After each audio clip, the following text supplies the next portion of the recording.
It is now 8:30. Good Friday morning. Welcome to the WLBB Community Voice program here on Newstalk 1330, FM 106.3, streaming live online at newstalk1330.com. I'm your host, Colin Worthington, this morning, and we've made it through another week, revisiting the political races on the program this morning.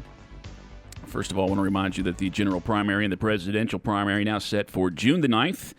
Early voting begins Monday, May the 18th. It will last until June the 5th. Saturday voting in Carroll County will be May the 30th. You can do all your early voting at the elections office, 423 College Street here in Carrollton. Of course, you can fill out your absentee ballot request form, as many of you have already taken advantage of. And for our listeners up in Villa Rica, June 1st through the 5th, you'll be able to vote early at Powell Park, located at 425 Leslie Drive. Residents living in Carroll County's District 5 have 3 men to choose from to represent them on the Carroll County Board of Commissioners for the next 4 years. You have current Commissioner Ernie Reynolds, who was only elected to complete the existing term last year, so he's been in office for about a year. Former Commissioner Lee Powers, who had resigned from his role as Commissioner for District 5 in order to run for the Carroll County Chairman. And our guest this morning, his name is James Fulford. We appreciate him joining us this morning. James, good morning. Good morning. How are you? I'm doing great. And how's the family holding up during the COVID-19 crisis? Is everybody keeping safe? And you believe that everybody's sheltering to the point that you guys feel necessary? Yes, sir. Actually, I have my parents living with me, and it has been much of a chore trying to keep them busy in somewhat of a self-quarantine mode, and so they don't go stir crazy sitting at home, and the rest of the family doing the same, just trying to play their part and keep their distance. Okay. And again, I appreciate you accommodating us over the telephone this morning, being able to do this show. We look forward to when we can bring our guests back in studio. Something that just makes it a lot more enjoyable to do those interviews. But again, we do appreciate you helping us out this morning. Well, introduce yourself, James Fulford. Who are you? What are you about? So my name is James Fulford. I won't say born in Carroll County, but I feel like I was. Been here all but 3 years of my life. Grew up, went to Carrollton City Schools, graduated, stayed here, went to West Georgia, got a degree in accounting and finance, and furthered that with a certification from West Georgia Technical in computer drafting. Worked for my father in a local business all of that time, Brothers Builder Supply. After graduating college, he and I started a small business and operated it for about 5 years, at which time I transitioned into the banking career. Stayed in banking for about 6-7 years. Obviously, the Great Recession had a little hand in that transition, but it was a great transition. I took 4 years and worked for the Carroll County School Board as the CFO, so it gave me a great background in how government works and how seeing different industries operates. But came back to banking 3 years ago. I'm at Bank OZK as a commercial lender for home builders. But enjoy what I do. Just have a good life. I would say from the personal side, I still am single, but enjoy a good life. I have a good family and just enjoy every day. I never think to ask that question, but I mean, that's interesting just to hear a candidate point that out. James Fulford, our guest on this morning's Community Voice program. You talked about you got into small business with your brother. What was that small business? It was actually with my father. It was Brothers Installed Sales. We did I heard a lot Brothers. Of there you go. Finished installation for residential home builders. A lot of the finished goods, the mirrors, the shelving, shower doors, things like that. All right, James Fulford, again, our guest on this morning's Community Voice program. What are the boundaries for District 5? It is. It's an encompassing large scope of area. It actually runs towards the north end of what I call Sand Hill, just across 61, Sand Hill Hewlett Road, comes down 166 all the way down to Jones Mill Road, basically the whole southwest eastern part of the county, encompassing Whitesburg, Rooteville, the Clem communities, Lowell, and it comes all the way back around towards Bethesda Church and the Tice community. And really, it kind of skirts along the city limits as far as the western border is concerned. pretty large district. Yeah, no kidding. What are your motivations in seeking this job? Why is this the right time in your life to run for this position? And are there any particular issues, anything that the Carroll County Board of Commissioners has handled in a way that you didn't approve, or maybe you thought you could add to? Good question. I've always considered serving in a political capacity. I've had conversations with my family over the years, and the question was always, when is the right time and what's the best position? But just due to recent things that I've seen on the Board of Commissioners and just the way I feel about our county, I just felt that this time was the right time to get involved and serve. We've got a great community, and I want to continue to see that going forward. Well, what are those recent things?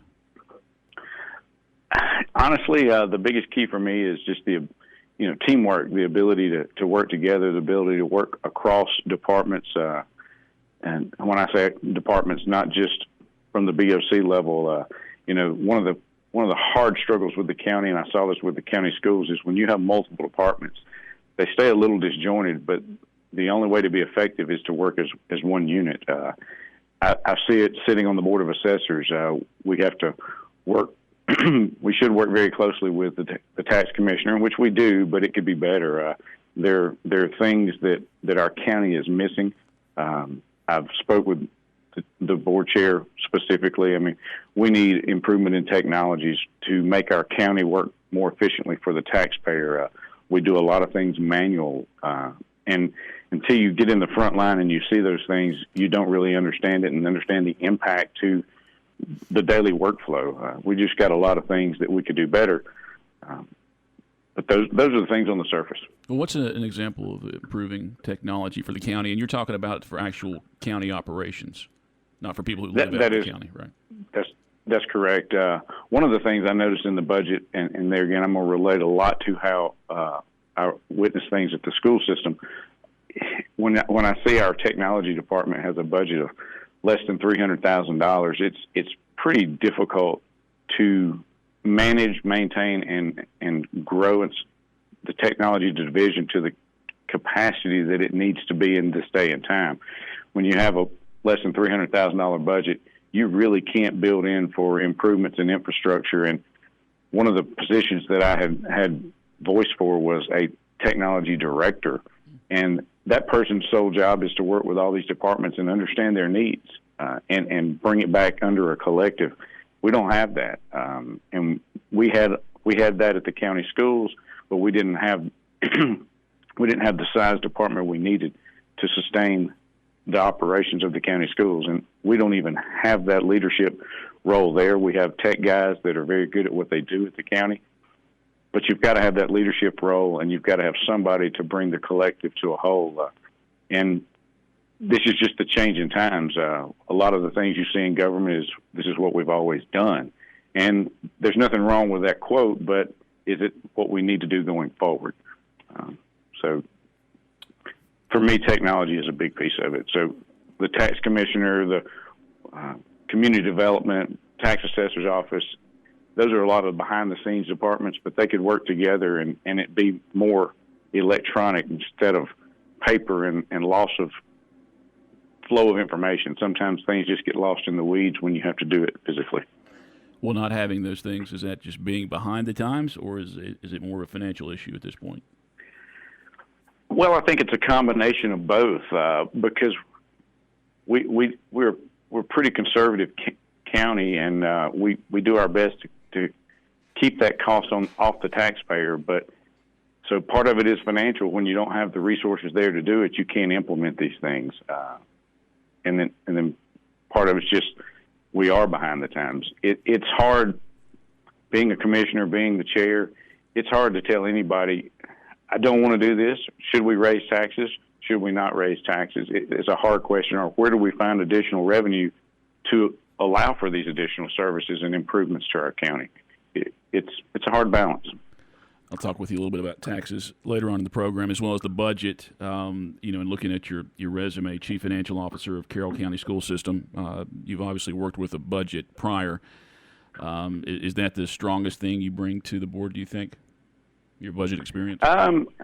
I would say it holds the most weight. My other thing that I feel that I do well with is working well with others and working with all the community leaders, not just the Board of Commissioners. It may be the city of Villa Rica or the Sheriff's Department or Bowden. I just feel like over the years of my service and living in the community, I've made these connections, and it really adds value to what you can bring to the county. Before we do take our break, as chairman of Carroll County Board of Assessors, describe that role a little bit. Go into detail about it, about what you would bring. Because would you be able to stay on Board of Assessors as commissioner? If I became elected as Board of Commissioner, no, sir, I would have to come off. It's kind of ironic that my term actually would expire in December, so I would be up for re-election on the Board of Assessors regardless. But as far as serving on the board, I currently serve as the board chair, so minus overseeing the meetings and running them, I work pretty hand in hand with our chief appraiser, trying to help that department be better at what we do. There's a lot of data that they have to do, a lot of policy things that we drive, just making sure that we stay compliant with the state. I think a lot of people don't really understand the role of the tax assessor's office. We send out, your preliminary tax notice. A lot of people get those and they get frustrated and they say, hey, you went up on my taxes. And the sole purpose of the Board of Tax Assessors is just to assess value of your property. But with that, there's just a lot of back-end things, like I said, that are state mandated that we have to monitor through the year. There's we've got to check most, properties within every 3 years. They have to do all types of audits. We have to get these preliminary tax notices out. Then you deal with the Department of Audits on an annual basis, making sure that we're doing our job. A lot more in depth than most would imagine. Time right now is 8:42. Our guest is James Fulford. He is one of three candidates running for Carroll County Board of Commissioners, representing the District 5. We'll take our first break, come back and talk more with James. Community Voice, brought to you by Tanner Health System, Oak Mountain Academy, here on Newstalk 1330, FM 106.3. As we journey through this global pandemic together, Oak Mountain Academy is lifting everyone in prayer and holding the community in our hearts. We continue to pray for all of the families directly impacted and the first responders and medical personnel on the front lines. There are so many individuals working around the clock to keep us safe and healthy. I'm Patrick Uran, headmaster, asking you to join all of us on the mountain in prayer and gratitude for everyone in our community. For more information about the Academy, visit us at oakmountain.us. For more than 70 years, you have turned to Tanner Health System for your healthcare needs. As our community moves forward, Tanner is here for you. Strong, safe, and close to home. Routine medical appointments, urgent elective surgeries, and imaging are back on the calendar at our hospitals and Tanner Medical Group practices. With the safety of our patients, staff, and community always our top priority. Learn more at tanner.org. Hashtag We Are Tanner Strong. That's tanner.org. Hashtag We Are Tanner Strong. It is 8:43. Welcome back to the WLBB Community Voice program, Newstalk 1330, FM 106.3. I'm your host, Colin Worthington. Our guest is James Fulford, one of three candidates running for the District 5 seat on the Carroll County Board of Commissioners. We'll get into the budget right now. That's something going on. Carroll County Board of Commissioners discussing the budget for the coming fiscal year. Have you had a chance to look at the budget or the proposed budget or the draft or listen to the 6-hour work session? Yes, sir. I've actually done a little bit of both. I've listened to most of the work session, and I've reviewed the budget that was shared with me. Does anything stand out to you as far as the coming year, maybe comparing to the current year? No, not really. It's very similar to what I used to see with the schools. I mean, you're going to see increases annually just due to the cost of doing business. Some of the things that really stand out, and it goes to my point earlier of, the revenues just aren't there. The big piece, we talk about safety is a big issue in our county. One of the big line items, the Sheriff's Department, they've got an unfunded budget of a request of $1.4 million in staffing. So it's things like that stand out to me to go, why do we've got positions available, when I say available but unfunded, it means we recognize that we've got positions to fill, but we don't have the money to fill them. And there again, that goes back to the conversation of, you've got all these departments to manage, but on the backside, we've got to our county continues to grow, but our revenues aren't growing with it. And it is the hard discussion of how do we get those revenues up to provide our county with the resources that we need. Mm-hmm. As we discuss the current budget and maybe the budget next year, think about the COVID crisis and how it's affecting revenue for the state at the state level. Some big decisions are going to be made, and we've reported on that extensively over the last week or so. Is there any reason for the county to prepare for generating less revenue in the coming 1 or 2 years? I think when it is related to sales tax, tag ad valorem, anything that's related to sales of retail items to collect taxes, I think we're only responsible to consider, and make sure that we've done our due diligence to make sure we've got the proper allocation in our budgets. Some of them may go down, some of them may stay the same, others may increase. But I would say anything tied to individual spending, if we're being conservative and doing our due diligence, that those numbers either should maintain or be reduced. From the local level, you've got property taxes. Sitting on the Board of Assessors, I kind of get to see other sides of it. Is values for property we haven't seen a change in that because sales dictate everything. Property values, those have maintained. So you could say your property taxes would relatively be flat. However, with everything going on, it could impact the collection rate of those taxes. So I think it is prudent to expect that you may have the revenues, but are the collections there, and then the sales side of it, sales tax plus tag ad valorem. It's based on everything I hear from the state level down is to expect a decrease in that. So I think our county and our CFO at the county has done a great job in trying to communicate with the state level and all the other departments understanding the impact of the COVID. But in my role as a banker, we talk about that every day, and really it's an unknown. Is how long will this thing last? Some people say the recovery could be in 6 months. Some people say 2 years. So it's really just throwing a dart at a dartboard, trying to project these revenue. If you were working on the upcoming budget and next year's budget as well, what would be your process in determining whether or not Carroll County should implement a millage rate increase? It really comes down to what services do we have to provide. I mean, we've got facilities sitting out here. Obviously, we're going to have fire and EMS and all the emergency management personnel. Those are critical to our operation of our county. But you can't avert payroll. You can't avert payroll taxes and insurances and things like that. Is you do have to work down to what are the critical needs, and we did that at the school board. But what you find out is 90% of the budget. Well, I apologize. 70% of the budget's payroll related. So unless you see a staffing change, those are fixed costs. That 30%. When you look at the budget, you're talking $15 million of spending that's flexible, but it's really not when you talk about fuel and insurance and maintenance and things like that. They're just required. So outside of trying to balance the budget through an increase if needed through the millage rate, is really getting down into the categories and seeing, well, what departments can we not say do without, but can we run at a bare minimum? I'm not picking on this department, but it would be just like in the school system, just all the ancillary services that get cut. Is if you're looking at the county budget and your critical needs, your parks and recreation would take the hit because it's not critical to the operation of the county. However, it is a quality of life factor for our citizens. So you've got to weigh those balances. And if you say, hey, we've got to allow our citizens that accessibility and those facilities, well, then the only other option is to do a millage rate increase to offset those expenses. So it's a hard balance, and it's not a position that your commissioners nor your board chair want to be in, but it sometimes is a necessary evil.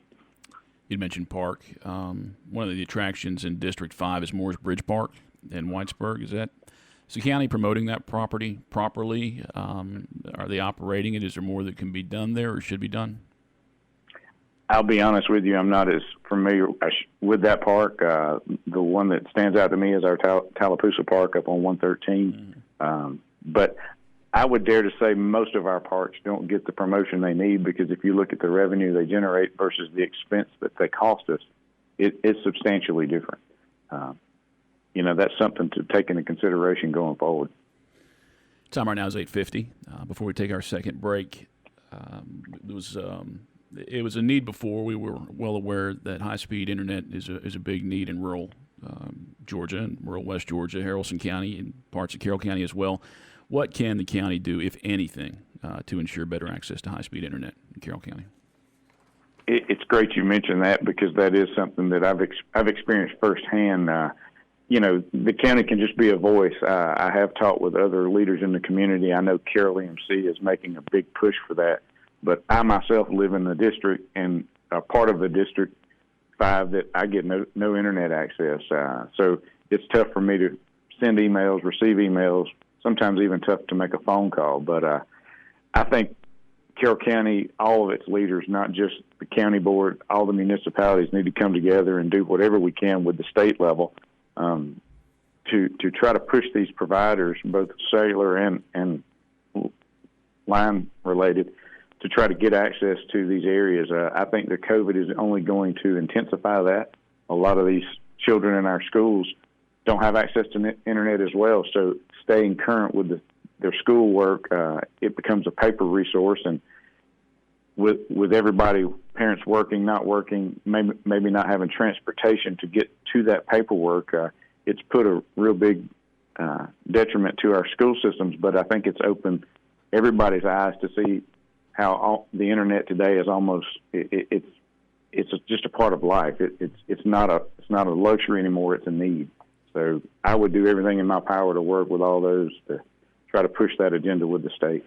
Time is 8:52. James Fulford, our guest on this morning's Community Voice program, one of three candidates running for the District 5 representative seat on the Carroll County Board of Commissioners. We'll take our final break and come back and wrap up this morning's program. Community Voice brought to you by Tanner Health System and Oak Mountain Academy. For more than 70 years, you have turned to Tanner Health System for your healthcare needs. As our community moves forward, Tanner is here for you. Strong, safe, and close to home. Routine medical appointments, urgent elective surgeries, and imaging are back on the calendar at our hospitals and Tanner Medical Group practices. With the safety of our patients, staff, and community always our top priority. Learn more at tanner.org. #WeAreTannerStrong. That's tanner.org. #WeAreTannerStrong.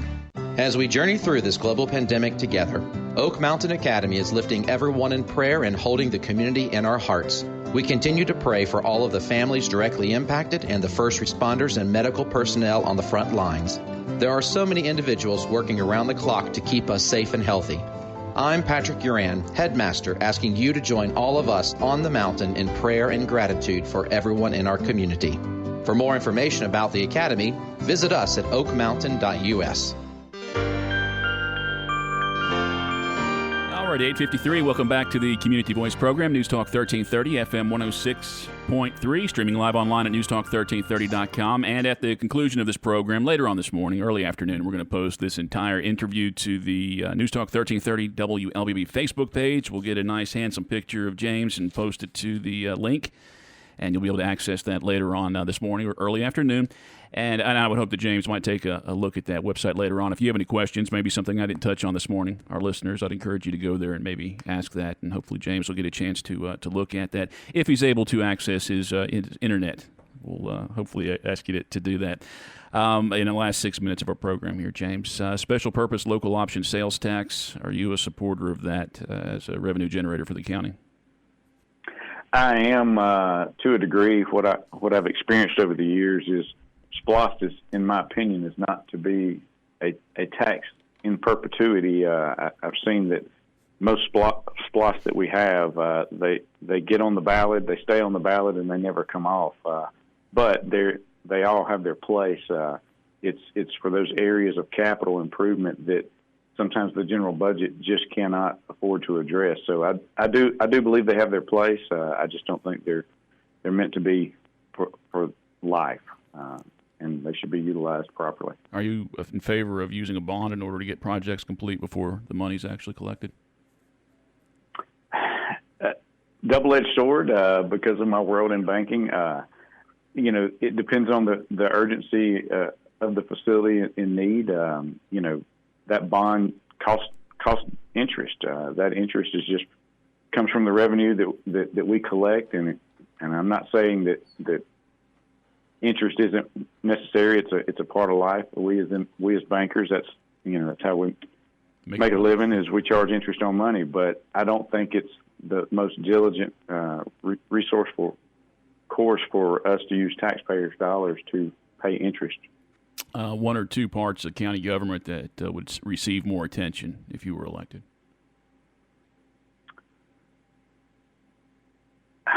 Specifically speaking, I would, going back to what I mentioned earlier, I would work hard to really get an IT department up and addressed, have it staffed properly, and working well with the other department heads. A position that has gone vacant, and I understand that it's a big line item as far as saving money in the budget, but I believe we need that administrator that reports just under the commission chair. The former position was held by Gerald Pilgrim, but I believe that is a critical position to the county because they work daily with every department to really dig down and understand the needs and pull the departments together. I would say it is a very stressful role to manage that and a commission chair seat at the same time. It's just a lot to take on, but those are probably the two areas that I would focus on to help the county improve. Over the last couple of years with the District 5 races in particular, a lot of conversation about maintaining the rural way of life. You got about 2 minutes. Is that something that you support? I guess, how do you feel about changing any agricultural zoned areas in District 5? To be honest with you, I love the rural lifestyle. I've always lived in the county and never cared to live in the city. I don't feel that our rural heritage and our rural communities have anything to fear. We do well to protect those in the ag industry and those that do land conservation. I support it. I've had multiple conversations with other people, and that's a major concern. But I think Carroll County and our government, they balance it well. Is we know where the growth, if any, needs to happen for housing and whatnot, but we also understand the importance of our ag industry. I was looking at some data the other day, and hard to believe, but Carroll County actually ranks 8th amongst all counties in the state of Georgia in poultry and egg production. So it's not just about staying rural; it's about production to our state and local GDP. It's a very viable way of life.